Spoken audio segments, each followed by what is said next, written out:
Halo semuanya, kembali lagi di Niriva Education. Masih tetap semangat ya belajar Cisco di sini.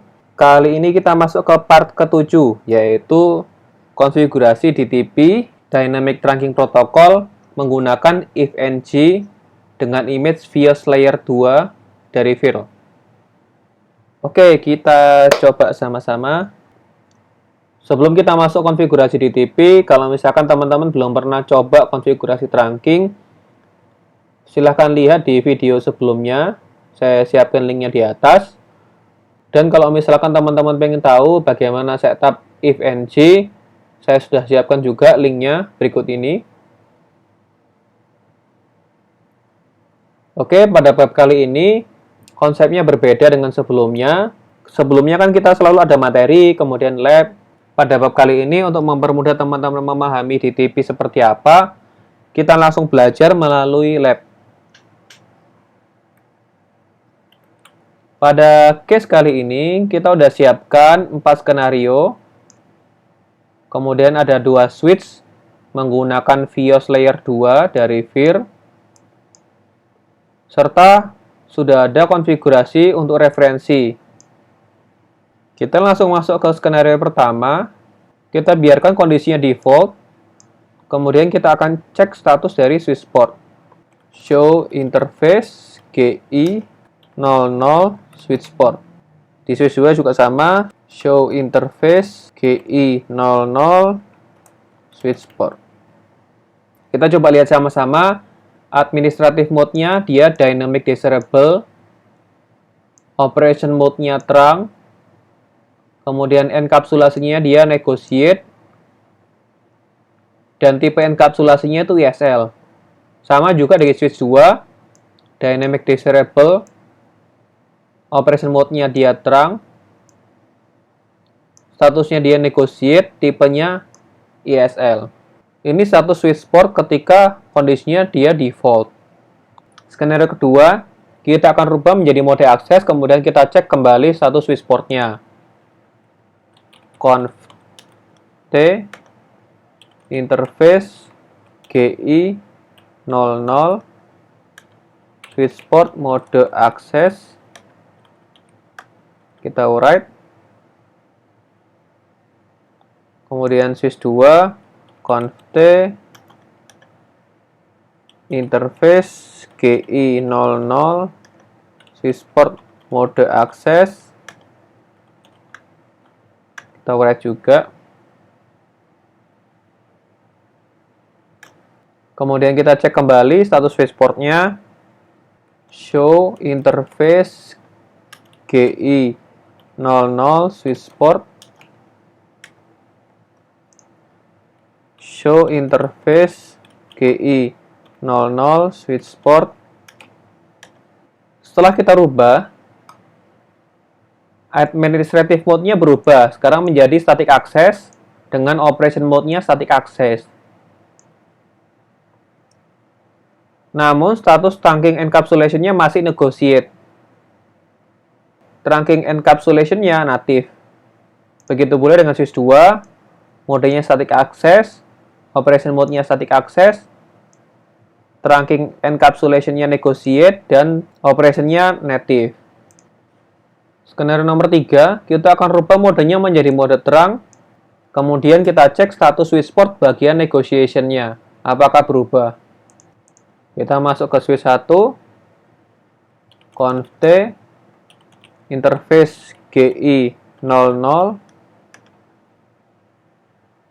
switch port trunk encapsulation.1Q, switch port mode trunk. And kita write, masuk switch 2, conf T, interface GI 00, switch port trunk encapsulation.1Q, switch port mode trunk. Kita end, kita write.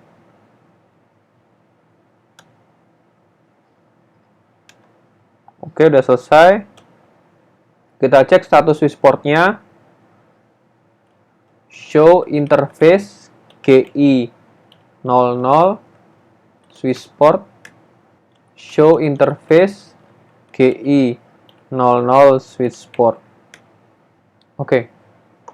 Setelah kita rubah menjadi mode terang dengan encapsulation.1q, kita lihat perubahannya. Statusnya, administrative mode-nya sudah berubah menjadi terang. Kemudian operation mode-nya juga berubah menjadi terang. Trunking encapsulation-nya .1q dan operation encapsulation-nya .1q. Namun negotiation of trunking-nya masih on. Komen lain kita bisa menggunakan filter include. Selanjutnya, skenario nomor 4, kita rubah interface-nya menjadi non-negotiate. Kemudian kita cek kembali status Swissport-nya. Kita masuk ke Swiss 1, const interface GI 00 Swissport non-negotiate.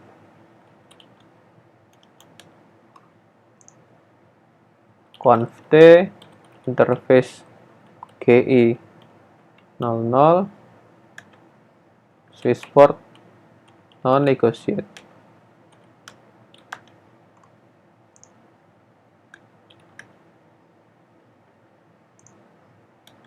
Kita cek kembali status Swissport-nya. Show interface GI 00 Swissport show interface GI 00 Swissport. Oke, kita lihat negotiation of trunking-nya jadi off. Ini negotiation of trunking-nya jadi off. Di 4 skenario ini, teman-teman bisa memahami cara konfigurasi Dynamic Trunking Protocol. Jadi, Dynamic Trunking Protocol itu fungsinya untuk security. Misalkan di Swiss 2, ini terhubung sama PC. Di PC ini ternyata ada aplikasi yang fungsinya bisa membuat konfigurasi menjadi trunking. Jadi, di PC ini itu bisa memanfaatkan celah ketika status dari negotiation trunking-nya itu on. Hal-hal ini itu sangat berbahaya. Jadi misalkan PC dia berfungsi sebagai terang, dia bisa mendapatkan informasi VLAN, bisa mendapatkan informasi MAC address yang melewatin Swiss 2. Jadi rekomendasinya konfigurasi default untuk port yang tidak difungsikan sebagai mode terang, sebaiknya harus dirubah mode akses. Rekomendasi yang kedua, jika memang difungsikan sebagai terang, jangan lupa memasukkan konfigurasi Swissport non-negotiate. Jadi kalau misalkan teman-teman udah pasang nih mode terang, kemudian ternyata terang tersebut dicabut, teman-teman lupa untuk membalikkan konfigurasinya. Nah, setidaknya sudah ada informasi mengenai non-negotiate. Hal ini mencegah kekeliruan ketika teman-teman memasang kabel dan ternyata kita pasang di port yang sebelumnya menjadi mode trunking.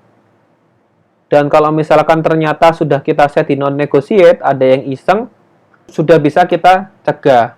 Jadi fungsi dari Dynamic Trunking Protocol ini kebutuhan security. Demikian materi singkat kali ini, semoga bermanfaat bagi semuanya. Jika ada pertanyaan, silakan tuliskan komentar di bawah. Jangan lupa like and subscribe ya. Terima kasih.